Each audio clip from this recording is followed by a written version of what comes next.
Hello, beautiful, amazing, fantastic world, and you, wonderful, wonderful individual, you.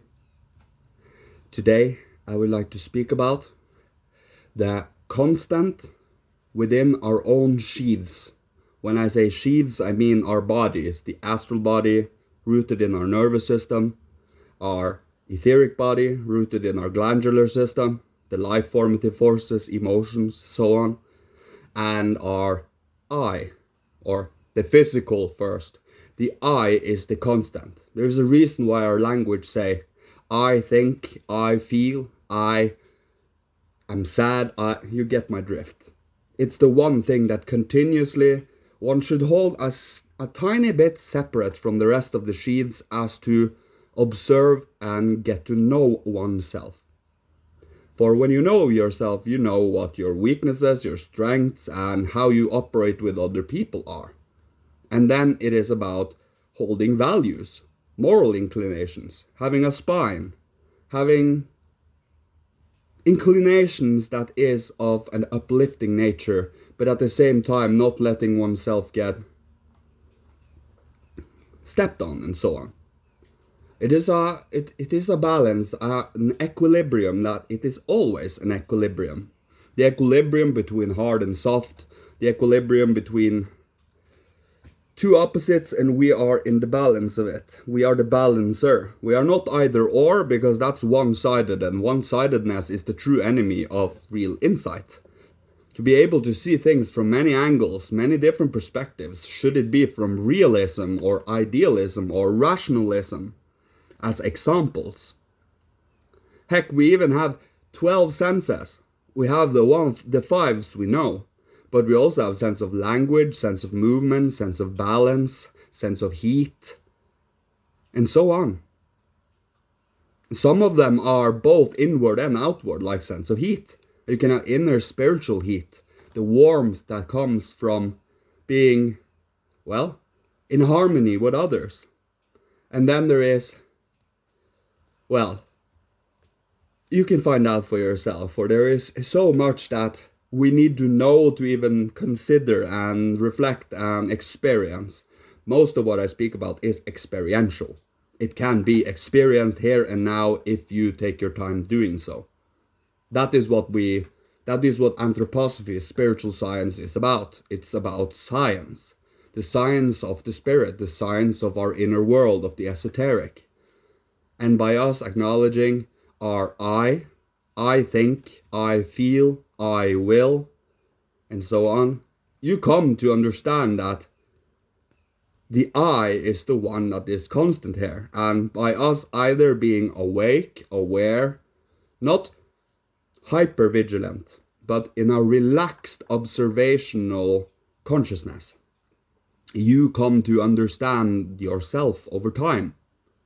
For if you do not pay attention to yourself, how could you ever know weaknesses and strengths unless you are shocked awake because of it?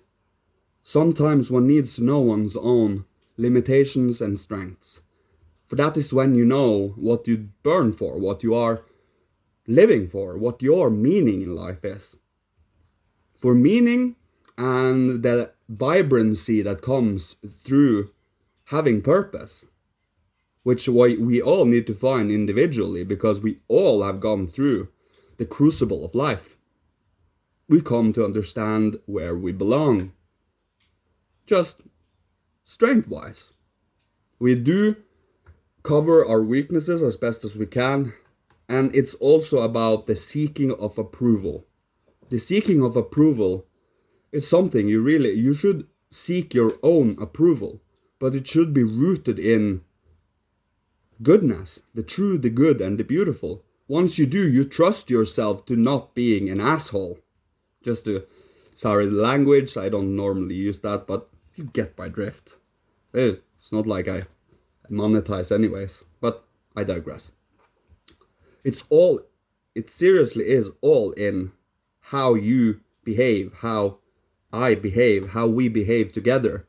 Are you in freedom and intention meeting the other person? Are you wishing to prove something? Are you wishing to become dominant? You know, it really, what what is one's inner longing and intention.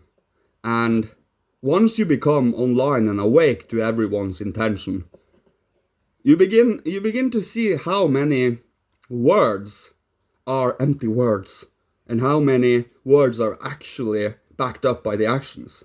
So on. Really is about getting to know these things. So through our astral body, our longings, pleasures, pains, joys and sufferings, dreams, so on.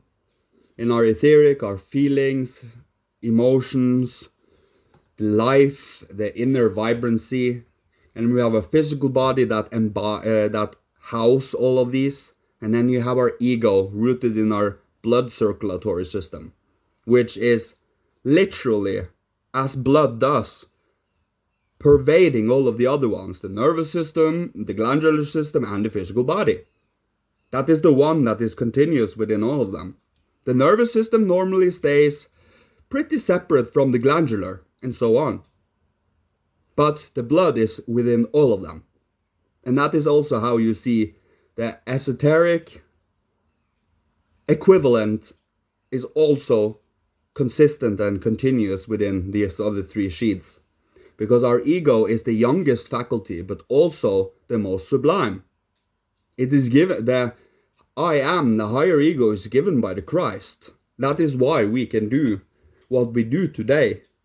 Before him it wasn't the same. It never was. It was a turning point. But I digress.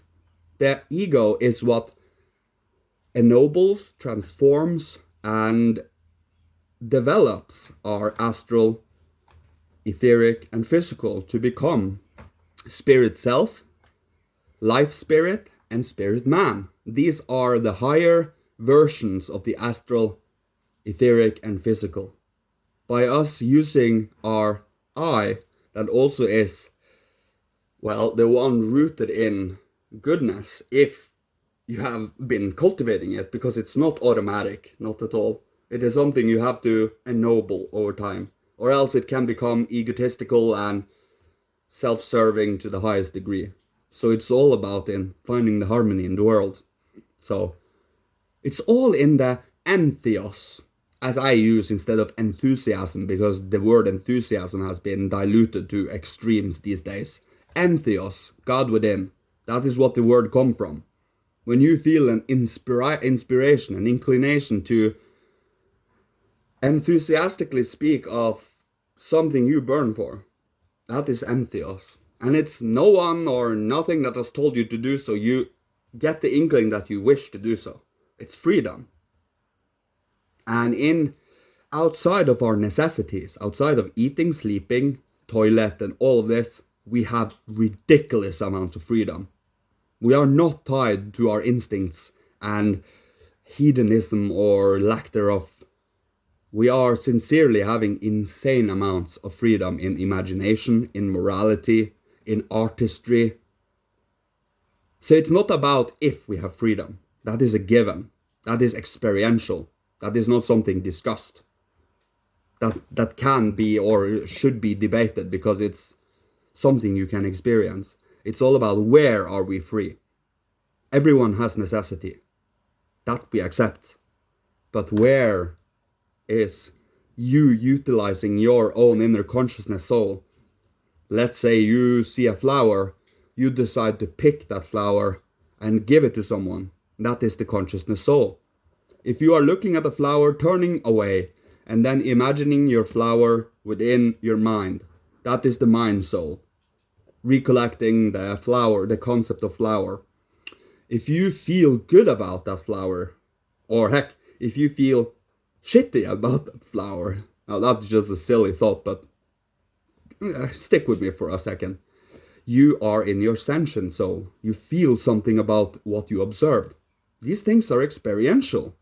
And it's about finding out what do we have to work with. And that is the joy of spiritual science. And that is what I will leave you with today.